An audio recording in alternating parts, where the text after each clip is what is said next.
Okay, now we're going to start on the braised peas because that's what we're going to serve the chops with. So let's have another bit of butter in the pan, a little olive oil, as always. The olive oil stops the butter from burning, so we're not going to be awfully hot with this. And then I want to put some onions that I've already chopped into the pan. Where are you going? Following you. Don't worry about where I'm going, just worry about where these are going. Rightio. Onions in the pan, don't worry about where I'm going. And we're just going to sweat those off as usual for a couple of minutes. A few minutes, 3 or 4 minutes, probably something like that. So you can come back to me in a few minutes time. Now the next thing we need to do is put some flour in now. I'm alright, sure. Okay, so we've been sweating off the onions for a few minutes now. They're about right. Translucent is the terminology by all accounts. Then we're going to put in some flour. We're just going to cook that off for a couple of minutes before we start to add the stock. So come back to me in a minute or so, would you? Okay, so the flour's cooked off for a couple of minutes. You do that because you don't want the taste of flour in the dish. And now I've got some chicken stock that I'm going to add to it. Incidentally, that was about a heaped teaspoon of flour that I added.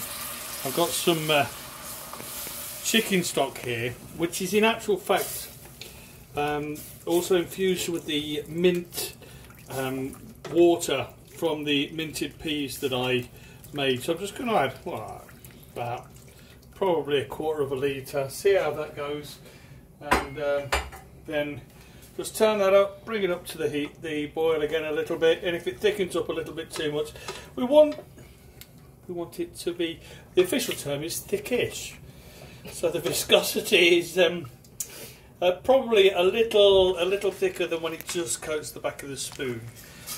And then once we've got that to that sort of consistency, but you'll see it, won't you? You'll see it when it comes up. When we've got it to that consistency, then we'll just add the peas, and then we'll just let that sort of simmer for a couple of minutes, that's all, because these are frozen peas, so they really don't need to be cooked. Yvonne, stop nicking them. You're on camera duty. You're not on flipping eating duty. That's later, darling. So there we go. Tastes nice. They are minted, they're lovely. The mint was out of the garden, fresh mint. And what I did was I put a pan of water on, salted water.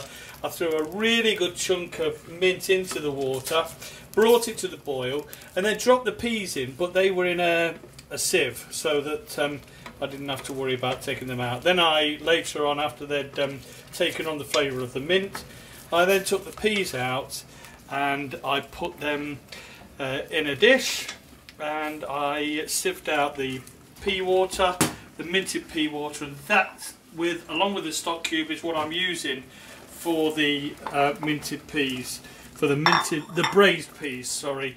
So what we'll do is we're just now going to probably leave that for a couple of minutes just to simmer away, and then that'll be ready. So what we need to do now is we need to get on with the chops and get them sorted out. We need to get them breaded, don't we?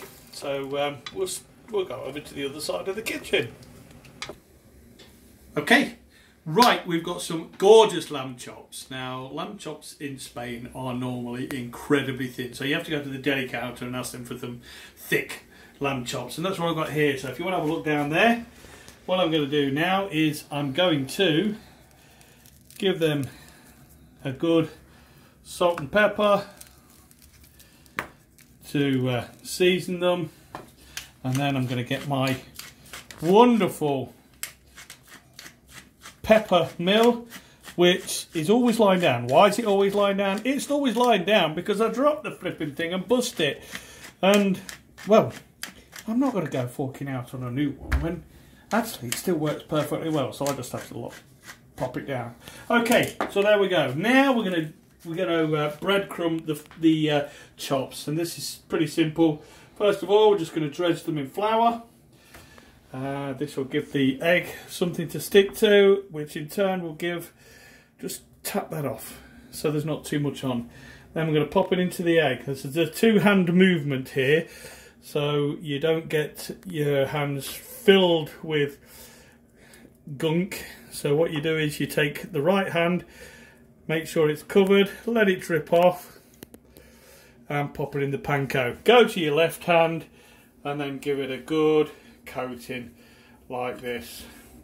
And then panko breadcrumbs are awesome. I can only see your fat hand. Sorry, you can only see my fat hand. I was trying not to use the other hand. So there we go. There we go. So that's one done. Let's pop that back on the board. Drop that one in there.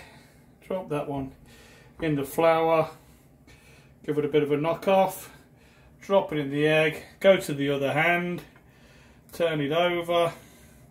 And then again, we're going to pop it in the panko breadcrumbs, which you can get pretty much anywhere. I don't know whether you can get them in Spain. We brought them in the UK. So then we're going to give them a bit of a covering in the bread. I'm going to actually go over to the other hand, but it means that that hand will get covered in stuff, because otherwise you can't see. So they're nicely covered. And what I'm going to do now is I'm just going to check on the temperature of the oil. I want the temperature to be around about 170 degrees. I don't want them to cook too quickly. So I am not in the fortunate position of having one of those lecky chip pans. So that's 165.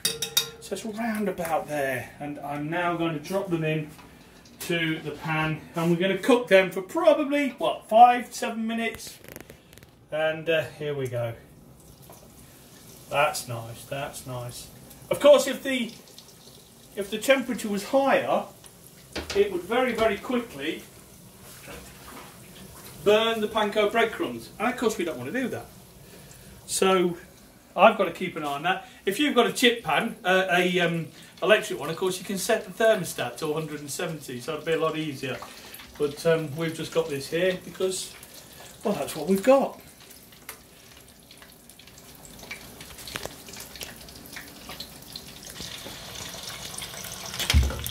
Okie doke, so these have now been cooking for around about 5 or 6 minutes. I've turned them a couple of times. That's lovely, isn't it? And they look gorgeous. So we've got some lovely breaded, panko breaded lamb chops there, and we'll serve them up in a few minutes. And there we have it. We've got our breaded lamb chops with creamy mash and braised minted peas. Have a go. It's a doddle.